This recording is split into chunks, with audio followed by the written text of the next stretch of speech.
जम्मू कश्मीर में जो आतंकवादी हमला हुआ जिसमें टूरिस्टों को निशाना बनाया गया, लेकिन आदिल और आपके जो हैं नजाकत नहीं होते इन जैसे नौजवान, तो आज जो आप 26 लोगों की मौत सुन रहे हैं ये तादाद कहीं ज़्यादा होती, क्योंकि इन जैसे ही नौजवानों ने कश्मीरियत को बचाया और कश्मीर में अपने मेहमानों को बचाया।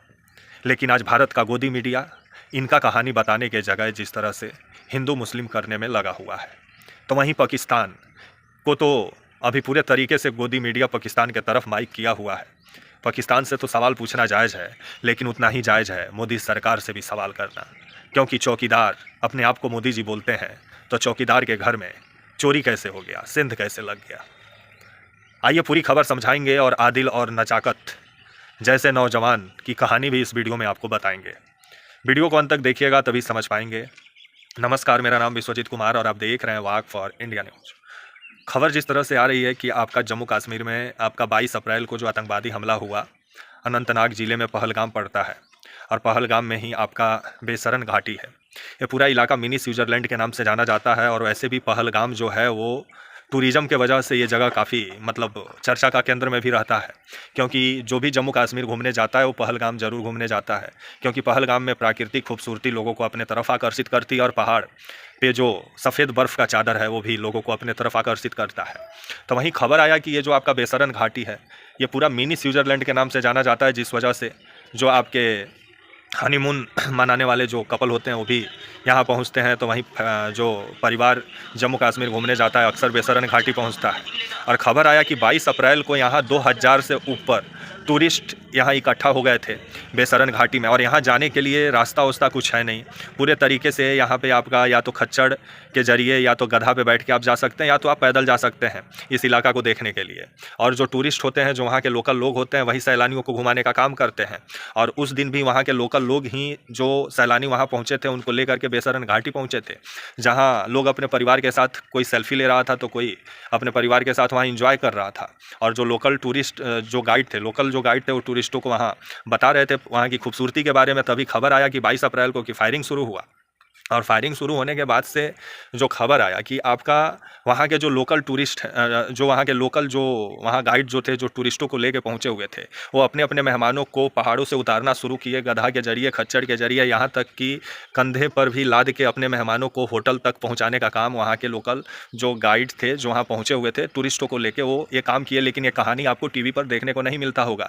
टीवी पे आपको सिर्फ हिंदू और मुस्लिम देखने को मिलता होगा, लेकिन ये कहानी आपको मैं इसलिए बताने वाला हूं कि जो लोग हिंदू मुस्लिम करते हैं उनको आदिल का और नजाकत का कहानी जानना चाहिए। ऐसे नौजवान कितने थे 22 अप्रैल को जो खुद अपने मेहमानों को वहां से सुरक्षित निकाले और अपनी कश्मीरियत को भी बचाने में कामयाब रहे। लेकिन इनकी कहानी बहुत कम सुनने को मिल रही है, क्योंकि अभी हिंदू मुस्लिम पूरे तरीके से किया जा रहा है। और कुछ लोग हैं कि कश्मीरी छात्र जो भारत के अलग अलग हिस्सों में पढ़ रहे हैं उनको भी जिस तरह से परेशान किया जा रहा है हिंदू संगठनों के द्वारा, ये सही नहीं है। क्योंकि जो आतंकवादी का ना कोई जात होता है, ना कोई धर्म होता है, ना कोई मजहब होता है। जिस तरह से निहत्थे लोगों पर आतंकवादियों ने जो गोलीबारी की, जिसके बाद से जो लोकल कश्मीरी हैं, जो पहलगाम के रहने वाले जो लोग हैं, उनमें भी काफ़ी गुस्सा है, क्योंकि वो भी इस घटना को लेकर के मोदी सरकार से सवाल कर रहे हैं। और जम्मू कश्मीर की सुरक्षा को लेकर के उमर अब्दुल्ला से भी सवाल किया जा रहा है, जो जम्मू कश्मीर के मुख्यमंत्री हैं।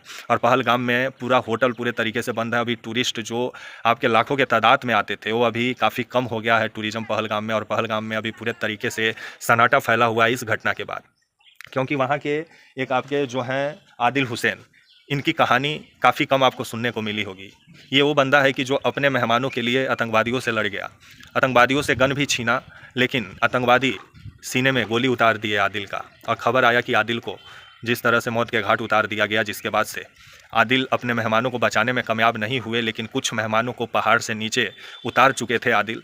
और उसके बाद एक नजाकत की कहानी सामने आई है, जो कि एक बच्चे के साथ वहीं पे ये नजाकत अपने 11 मेहमानों को लेकर के बेसरन घाटी घुमाने पहुंचे थे। नजाकत जो एक बच्चे के साथ वहां खेल रहे थे, तभी इनके पीछे से फायरिंग की आवाज़ आई, जिसके बाद अपने 11 मेहमानों को वहां से ले करके निकले और बच्चे को कंधा पे उठाए और पहाड़ के रास्ते, जंगल के रास्ते होते हुए श्रीनगर पहुँचे आपके जो हैं नजाकत, और अपने मेहमानों को सुरक्षित निकालने में कामयाब हुए। न जाने ऐसे कितने नौजवान उस दिन थे जो उस दिन हिंदू मुस्लिम भाईचारे को बरकरार रखे और ये दिखाए कि ये जो भारत विविधता में एकता ही भारत की पहचान है, और जो लोग आए दिन हिंदू मुस्लिम करते हैं उनको आदिल और नजाकत जैसे नौजवानों का कहानी ज़रूर पढ़ना चाहिए। लेकिन हम जानते हैं जिसके मन में जहर घुला हुआ है उसको तो फिर कुछ फ़र्क नहीं पड़ेगा। लेकिन आदिल और नजाकत जैसे नौजवान उस दिन नहीं होते बेसरन घाटी में, तो न जाने और कितनों की जाने जा सकती थी। लेकिन आदिल और नजाकत वहाँ से, इनके जैसे नौजवान जो थे, जो खच्चर और गधा से लेकर अपने मेहमानों को पहाड़ पे पहुँचे थे, उनको सुरक्षित वहाँ से निकालने में जिस तरह से वो काफ़ी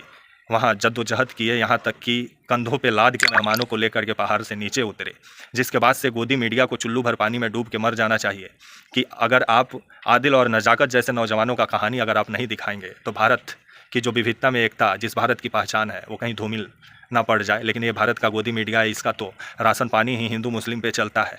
तो वहीं ये जो आपका 26 लोगों का जो निर्मम हत्या जो आपका आतंकवादियों ने किया, 6 आतंकवादी बताए जा रहे थे जिनकी तलाश अभी की जा रही है। तो वहीं भारत जो है वो जल संधि समझौता जो था आपका, सिंधु जल संधि समझौता, उसको ख़त्म कर दिया है और बॉर्डर पूरे तरीके से बंद कर दिया गया है, खबर जो आ रहा है। क्योंकि कुछ शर्तों के आधार पे कुछ लोगों को बॉर्डर पार करने का मौका दिया गया है। उसके बाद से अभी बॉर्डर पे पूरे तरीके से तनाव है। बाघा अटारी बॉर्डर को भी अभी बंद कर दिया गया है और खबर जो आ रहा है व्यापार तो पूरे तरीके से तो ठप है ही।